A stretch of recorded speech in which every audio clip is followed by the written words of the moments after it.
Welcome to Poland Daily News. My name is Aleksander Wierzejski. Poland's Prime Minister Mateusz Morawiecki vowed to resist attempts to close the Turów Lignite Mine, linking a court ruling that work at the site should be suspended over environmental concerns to an assault on the country's sovereignty. Three environmental organizations, as well as city of Zittau in East Germany, sued mine to Warsaw Administrative Court, which ordered cessation of the operation after 2026.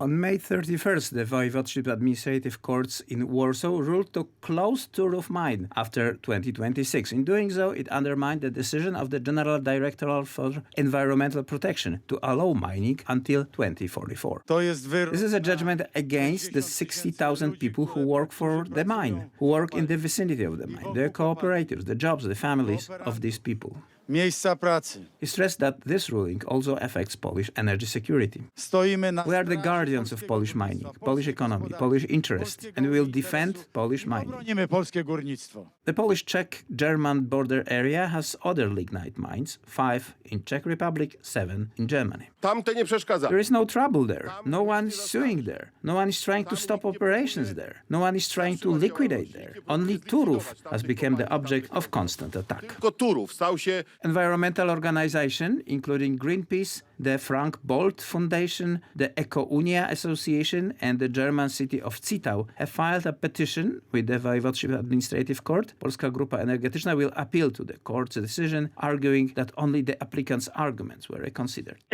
Together we will win, and Turów will work and supply electricity to Poles, despite the administrative court's one-sided decision. The situation reminds us of a decision of the Court of Justice of the European Union 2 years ago. At that time, too, a Spanish judge, Rosario Silva de la Puerta, sitting alone, ordered the suspension of mining operation at the Turów open-cast mine. In the case of Turów, the fault lies with the Polish government, which failed to reach an agreement with the Czech side and is now unable to resolve this conflict on the stage of the European Union. In July 2021, the European Court of Justice ordered Poland to stop operating the mine and impose a daily fine of €500,000 for failing to comply. At the time, Warsaw Mayor Rafał Trzaskowski and Poland 2050 leaders Szymon Hołownia expressed support for the EU's court's decision. Nie wyobrażam sobie, żeby... I can't imagine that the German court, asked by a Polish environmental organization, is going to decide to close down a mine in Germany, and there are many more of them than in Poland. The decision on environmental issues is crucial for the possibility of operating an open-cast mine until 2044, that is, until the lignite deposits have been exhausted. With no valid environmental decision for extraction, the operation of the mine after 2026 is problematic. It might be environmental organizations are not just concerned with the nature conservation. The matter of fact is that the Russians are funding some of the most rabid environmental groups in Europe. Russia has made sure that we are increasingly dependent on Russian raw materials and that there is no coal mining in Poland. The Turów mine supplies coal to nearby power station. It is among the largest in the nation. It meets around 7% of the energy demand of Poland. President Andrzej Duda announced the tabling of a bill establishing a framework for cooperation between the President, Government, Sejm and Senate in the context of Poland's EU presidency in 2025. This is an important test for all political forces, the President said. We need to be fully prepared. That's why, together with Prime Minister, I set out 3 objectives on the anniversary of Poland's joining the European Union. The first is the deepening of transatlantic cooperation and the strengthening of the alliance with the United States of America. The second is the enlargement of the community to include Ukraine, Moldova and the Western Balkans, and in the future to include other countries that wish to join the European Union. These are ambitious tasks. In order to achieve them, we will need the cooperation of the President, the Government, the Parliament and the Senate. This will be the important test for all the political forces, to see which of them are willing to cooperate to achieve our goals during the European presidency. That's why I am calling for the law to be adopted without delay. Only by working together, we'll be able to take advantage of the extraordinary opportunity of the EU presidency and safeguard of the interest of our country. Żeby ustawa przyjęta została niezwłocznie. The Polish military is now ready to fly and operate the FA-50 aircraft. The first units have already been delivered to the Air Force. The Minister of National Defense, Mariusz Błaszczak, is in South Korea to attend the ceremony where the first aircraft with the white and red checkboard pattern rolled off as the assembly line.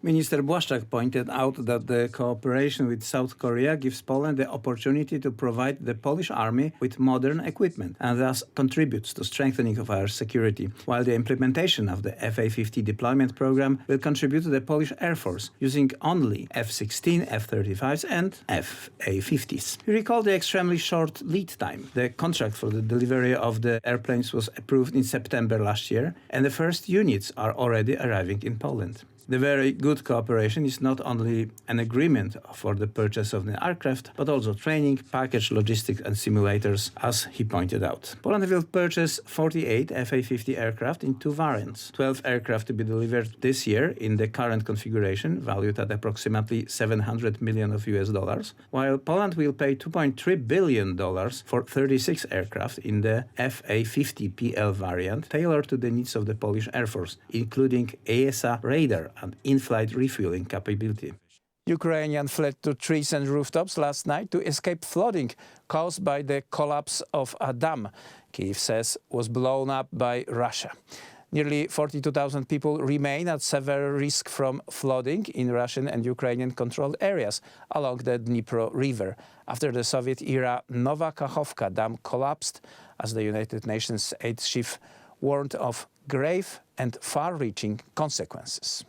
In the danger zone are 80 villages and 16,000 people. This is a terrorist act against Ukrainian critical infrastructure that aims at causing as many civilian casualties and as much destruction as possible. At the request of Ukraine, a meeting of the UN Security Council was convened yesterday. Russia was directly accused of causing the disaster only by Poland, the Baltic states and Ukraine. A terrorist state is responsible for an environmental disaster of enormous proportion. This is the biggest man-made disaster. Poland, as a witness to the suffering of the Ukrainians and a hub for international humanitarian aid, is also affected by Russia's aggression and the ecological catastrophe. In the meantime, the Russians are talking about Ukrainian sabotage. There have been reports on CNN that Ukrainian soldiers have seen Russian troops being swept away by the onrush of water. Washington is now looking into the accuracy of this information. No, we're not certain at all. We hope to have more information in the coming days. A dam with a concrete and air structure is impossible to demolish or blow up with artillery. This is because it consists of earth-filled bulkheads. The only way to do it is by the detonation of explosive inside the structure. The Ukrainian side reported that the Russians had mined this dam several months ago, and it could be that they are in preparation for explosion. The dam formed the Kachovsky Reservoir on the Dnipro River, some 240 kilometers long. It was one of the most important dams in Ukraine, the last on the side of the river where it flows into the Black Sea, where the most of the water flows down the river. The reservoir could hold 18 national stadiums of Poland. The situation in Kherson has changed dramatically. The water level has risen by 2 meters. It seems that the main wave has already crossed Novaya Kachovka and reached 70 kilometers down. Houses that were flooded yesterday have water up to the roof today. People on the left bank, which is under Russian control, are in worse situation because there is no rescue operation there. The demolition of the dam was preceded by the Ukrainian army successes at Bakhmut. In the last 24 hours alone, the Ukrainians have advanced more than a kilometer in this sector. Fires fighting is also taking place in Belgorod region of Russia, where the Russian Volunteer Corps and the Freedom of Russia Legion are fighting. According to experts, the Russians may have decided to take such a radical step out of fear of an imminent counteroffensive. According to a preliminary assessment by the Ukrainian Ministry of Agriculture, the destruction of dam will leave most irrigation system in the Kherson and Zaporozhye regions without a source of water. The consequences of the disaster will also be felt by residents of Crimea, which remains under Russian control. That's it for now. Tune in to Poland Daily tomorrow at the usual time.